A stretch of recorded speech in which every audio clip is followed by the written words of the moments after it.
Merry Christmas, written by USA Today bestselling author Lexy Timms, copyright 2023 by Lexy Timms, narrated by Kathleen Starr Hall. Chapter 15, December 15th. The house was deceptively quiet, like the calm before a snowstorm. Coulson, however, knew better. A lifetime with Whittaker Bennett for a father had taught him that. As Coulson stood up from his chair in the guest room he'd selected to replace his home office, he felt the tension mount in his shoulders. His father had arrived with little warning yesterday, and immediately commandeered the study that Coulson typically used to get work done. His old man was currently in the study on some important phone call. Otherwise, he'd be making orders to subordinates back in Boston over the phone. That man could run Bennett and Company from any location on Earth. As long as he had a way to berate his underlings, Coulson's father could rule the place with an iron fist from anywhere.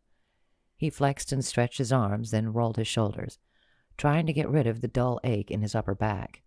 Since his father had arrived in town yesterday morning, Coulson hadn't been able to go on his usual jogs. Not yesterday and not today. Thus, the back pain.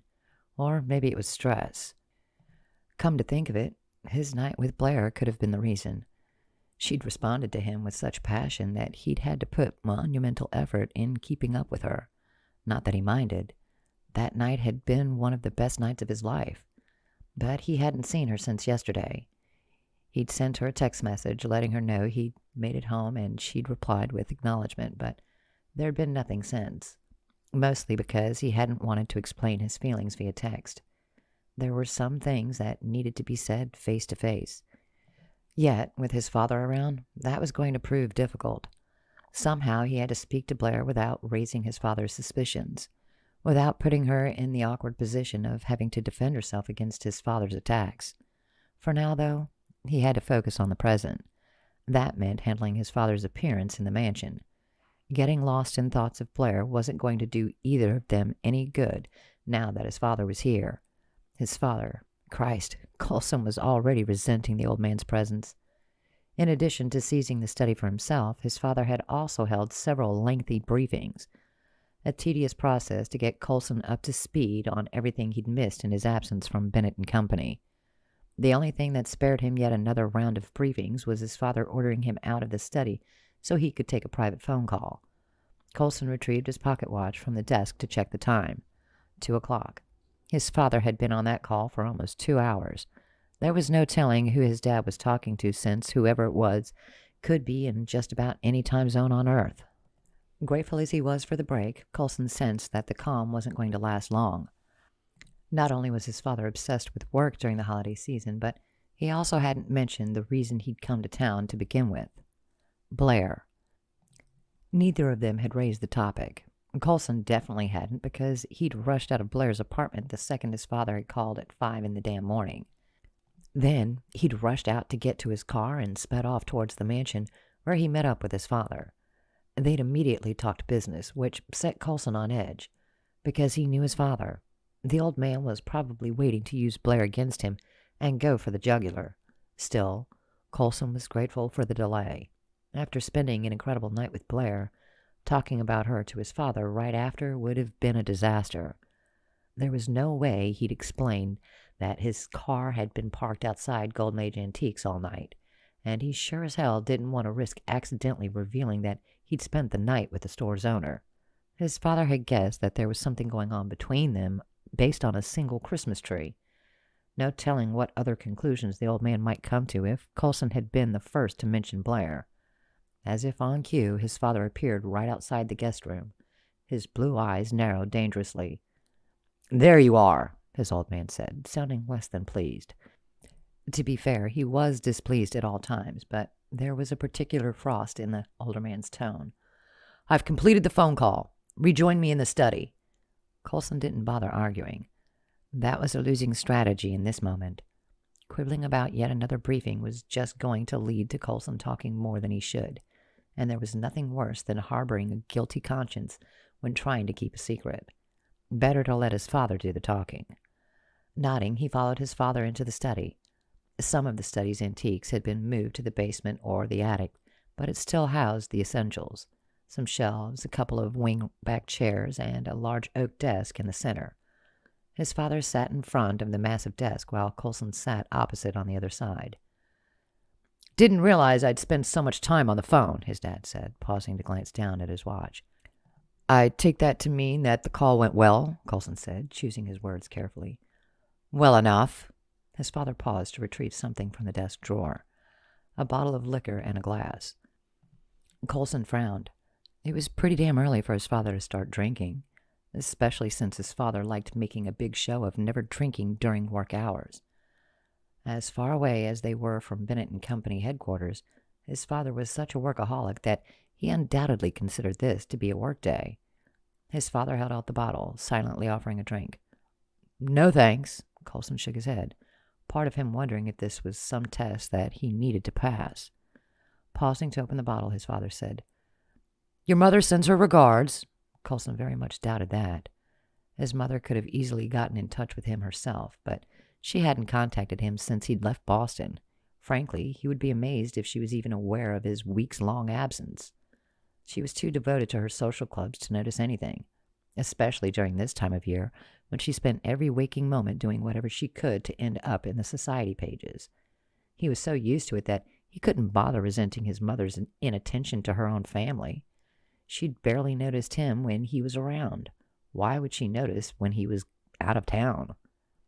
"Appreciate you delivering the message," Coulson said. His father began to pour transparent liquid into the glass. Coulson's eyebrow went up. "Gin? You hate gin. You call it a woman's drink." "This is what your great-grandmother had in the liquor cabinet in the dining room," his father responded. "Beggars can't be choosers." That almost made him scoff. The idea of his father being a beggar was ridiculous. Right now, his old man was dressed in a $1,000 suit, silk tie, and bejeweled cufflinks. Coulson, by contrast, wore jeans and a shirt. To his surprise, his father filled the glass with liquor and knocked the entire drink back in one gulp. Then he refilled the glass, and once again drained it of its contents. Much as he wanted to caution his father and urge him to slow down, Coulson still wanted to avoid starting an argument. Besides, it was 2 drinks. A lot, but not necessarily excessive.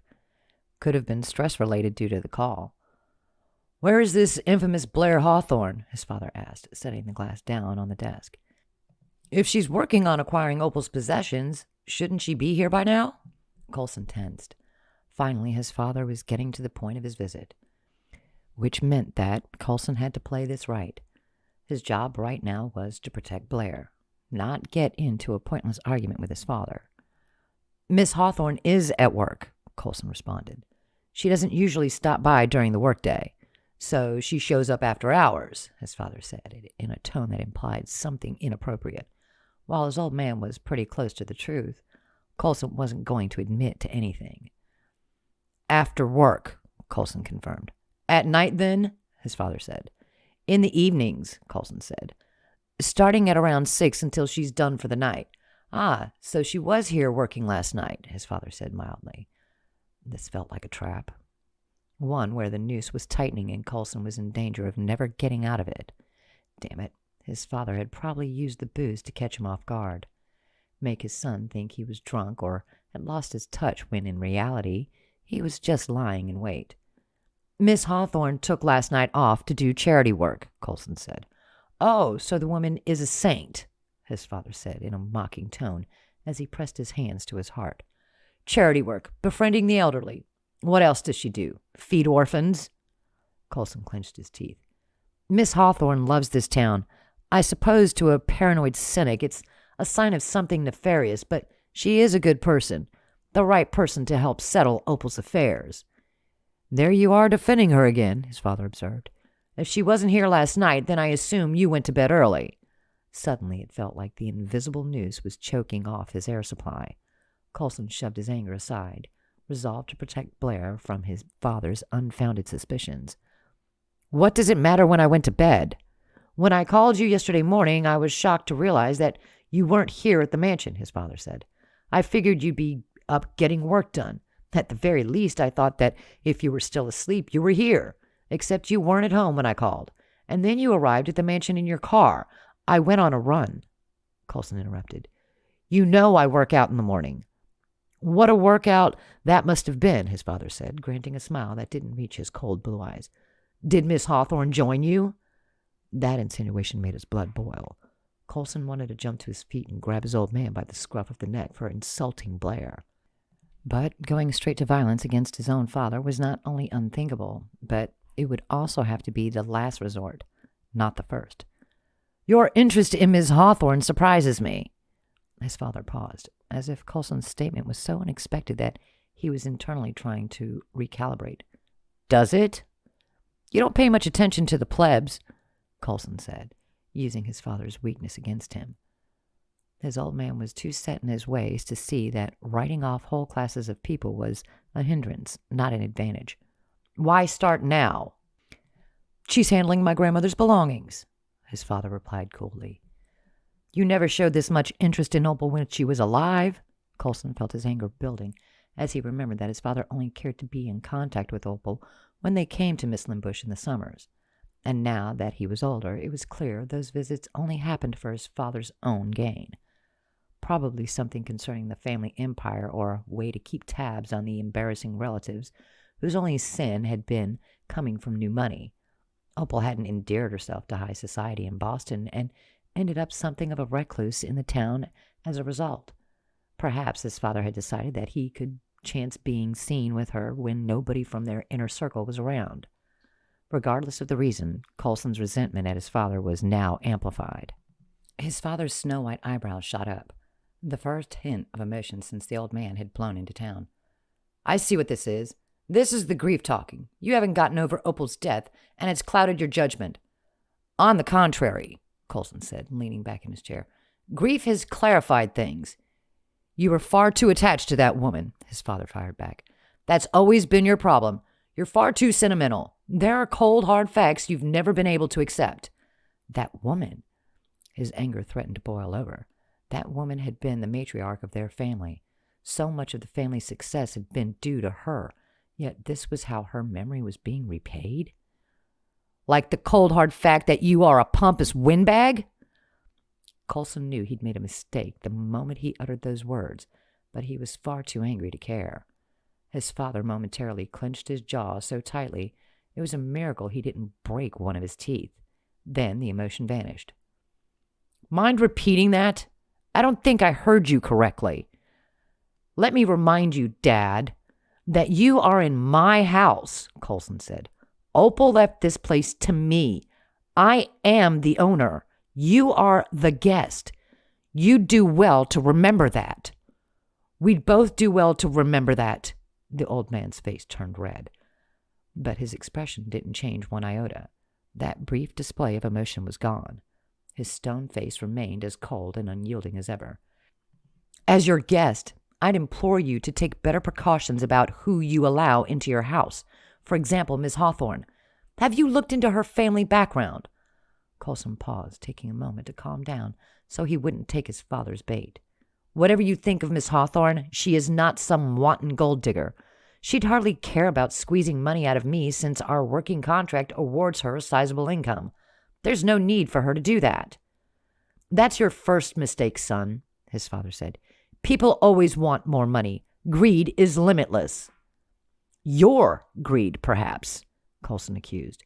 I know you believe that I'm cold and heartless, but I say and do these things to protect our family, his father said. If someone didn't protect us, the family's holdings would have been sold off piece by piece a long time ago. Our influence would have diminished. We are strong because of me, and we can only remain strong if we keep an eye on outsiders. Or do I need to remind you of how desperate people get when they decide they want a piece of our fortune? Coulson didn't need reminding. On that score, his father was right. People had seen the Bennett family as a means to an end all his life. He'd always braced himself for it, but he'd never felt that way around Blair. Never felt like that in Mislin Bush. When they'd gone caroling together with all those townspeople, no one had treated him differently or schemed to get anything out of him. They had been kind. Some of them had been a bit nosy, perhaps, but they'd laughed and joked, shared stories about his great-grandmother. They'd tried to keep each other warm and in high spirits on that cold night. Then they'd thanked him for joining them, thanked him for his donation. All those townspeople had treated him like he was one of them. If he'd been so completely on his guard around them, he never would have connected with anyone. That was what his father's way of doing things had led to. A lifetime of missed connections with people, leaving him stuck in an upper-class bubble he'd never been able to escape. Until now.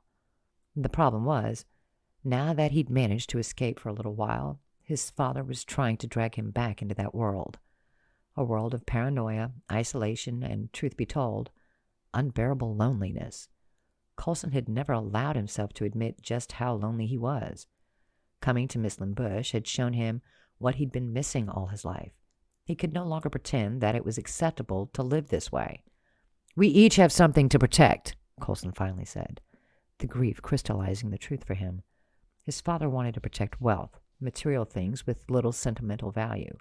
Coulson wanted to protect people, the people he cared about, his great-grandmother's memory and everything linked to it, his place in the town, and most of all, he needed to protect Blair. "Oh?" His father regarded him with barely concealed suspicion. "And what are you protecting?" "I'm protecting what's mine." "You mean the contract," his father said, misinterpreting. "So it's all signed. Miss Hawthorne will be handling the property in the house?" "Everything in the attic and the basement," Coulson said. "I'm not selling everything. Some things are too sentimental," his father finished for him. "There you go again. You're not keeping those things for monetary value. You're keeping them for the one thing that renders them utterly useless. You can't sell a memory." "No, you can't," he said in agreement, "because they're not meant to be sold." Again, his father's eyebrows shot up. "Is that so?" Coulson realized that if he didn't get out of the study, he'd wind up in an endless, pointless argument with his father. An argument that would lead nowhere because speaking to the old man was like dealing with a brick wall. He got to his feet. "Where are you going?" his father asked. "We're not done." "We are done," Coulson said firmly. "Not that it's any of your concern. I have business to take care of," namely checking his email to see if Blair had sent him the contract to sign. Because if there was one thing his father had been right about all these years, it was that a good businessman always finished the task he'd started. At the very least, that meant that he needed to sign the contract like he'd promised. Then, with business out of the way, he'd figure out how to have a real talk with Blair. "So, are the rumors true?" her father asked as he stepped into the kitchen. Blair had her head buried in the refrigerator as she worked to stock it with supplies for Christmas dinner. She had gone grocery shopping, followed by this trip to her dad's house as she worked on the family's Christmas menu. Meanwhile, her dad and her brothers had gone to the butcher shop to get ham and turkey. Looked like they were back. Stepping away to close the fridge door, she asked, "What rumors?" Her dad shuffled past her to open the freezer. Then her older brother Kyle appeared holding a pair of enormous canvas bags. Kyle quickly unloaded the bags and crammed the meat into the freezer. "Lots of rumors going around about you and that client of yours," her father finally answered.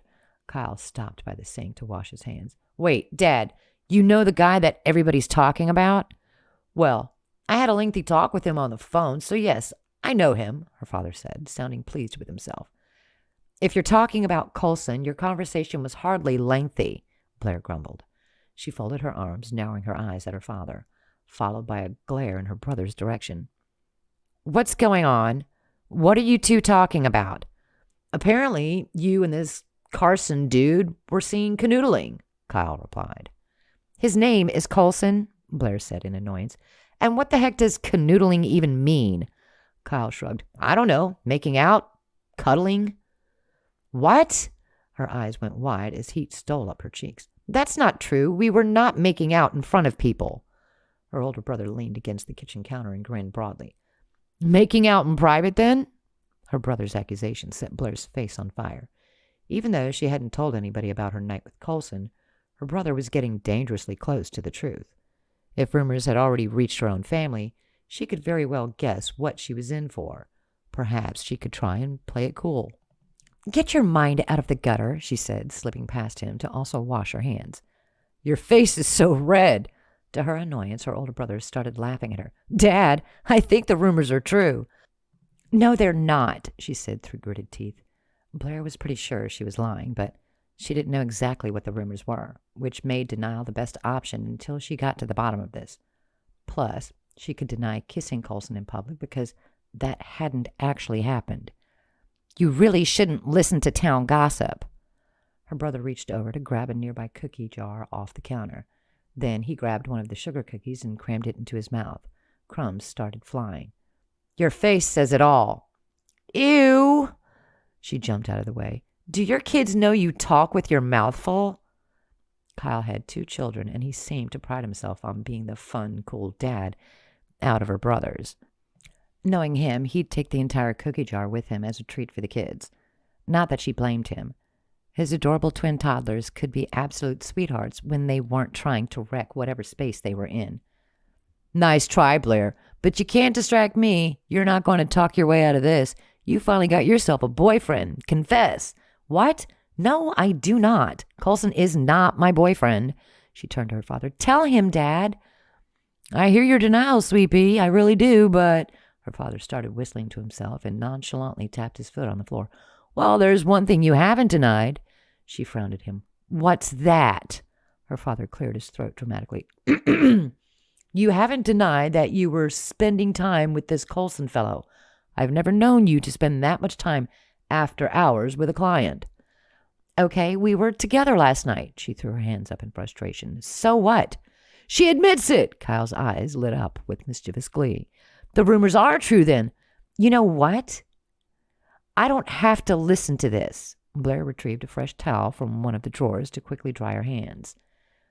Man, this Coulson guy must really be something, Kyle continued, ignoring her. All the women talking about him were practically swooning. Where are Sam and Tony?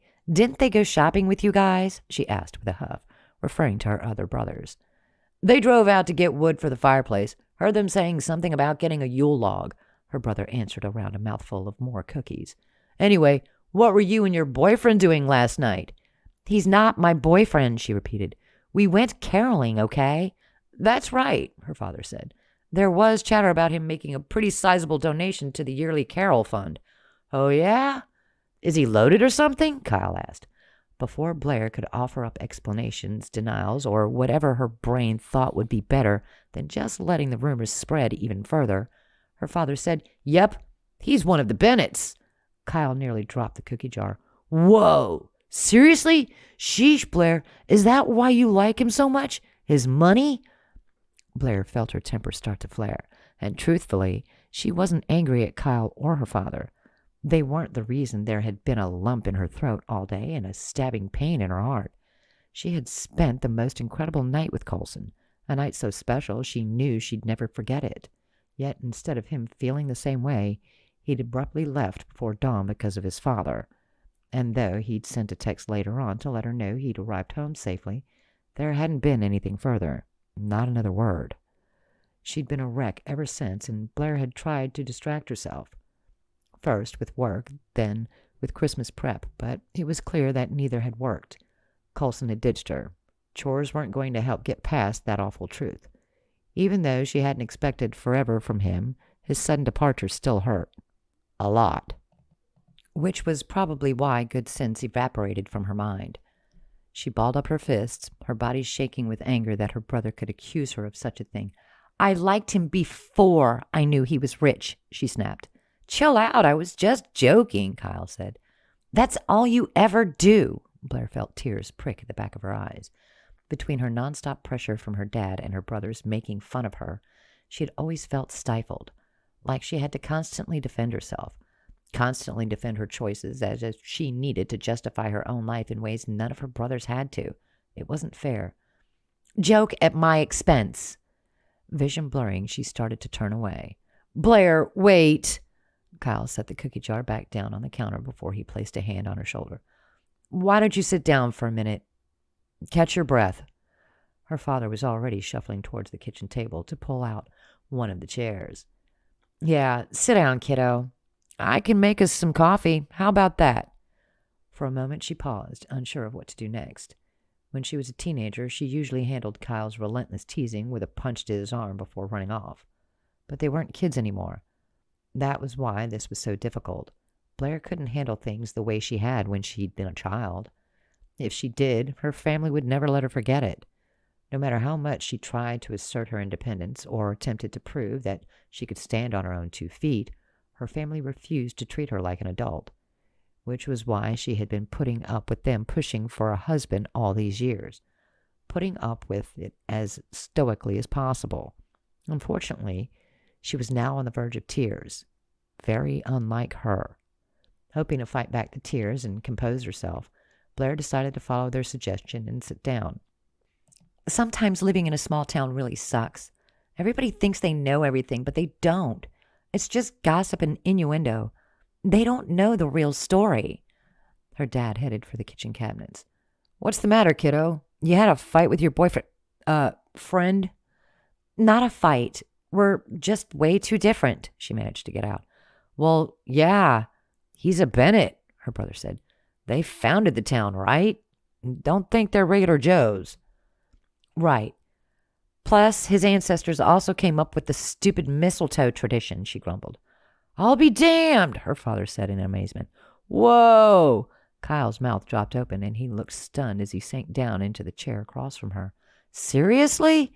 Blair nodded. Yep. There were newspaper clippings from like 100 years ago that said as much. Definitely not average Joes. The influence they have on the town is bigger than I thought. Every year, Mislin Bush goes nuts because of a tradition the Bennett started. Her older brother whistled, shaking his head in disbelief. But if this guy is donating to the Carol Fund, that's cool. Even though you're from opposite sides of the tracks, that's a sign that he's a good dude, right? His head can't be up his own ass if he's caroling and donating money. At any other time, Blair might have laughed at her brother's remark, but she didn't feel like herself at all. Not to mention, she didn't have the heart to confess the truth that meant she'd never have a chance with Coulson because he came from money and she didn't. Coulson could afford to give away his money, but he couldn't do the same thing with his family name. He had obligations, family duties that meant he was going to have to befriend and date in his own class. Old-fashioned as that was, she understood family duty. Even she hadn't strayed that far from what her family wanted. Blair might have been putting off getting married, but she did want to settle down eventually, to please her family, to please the town, most of all to please herself, especially since she had figured out that she didn't want to settle down just for the sake of it. Blair didn't want to settle.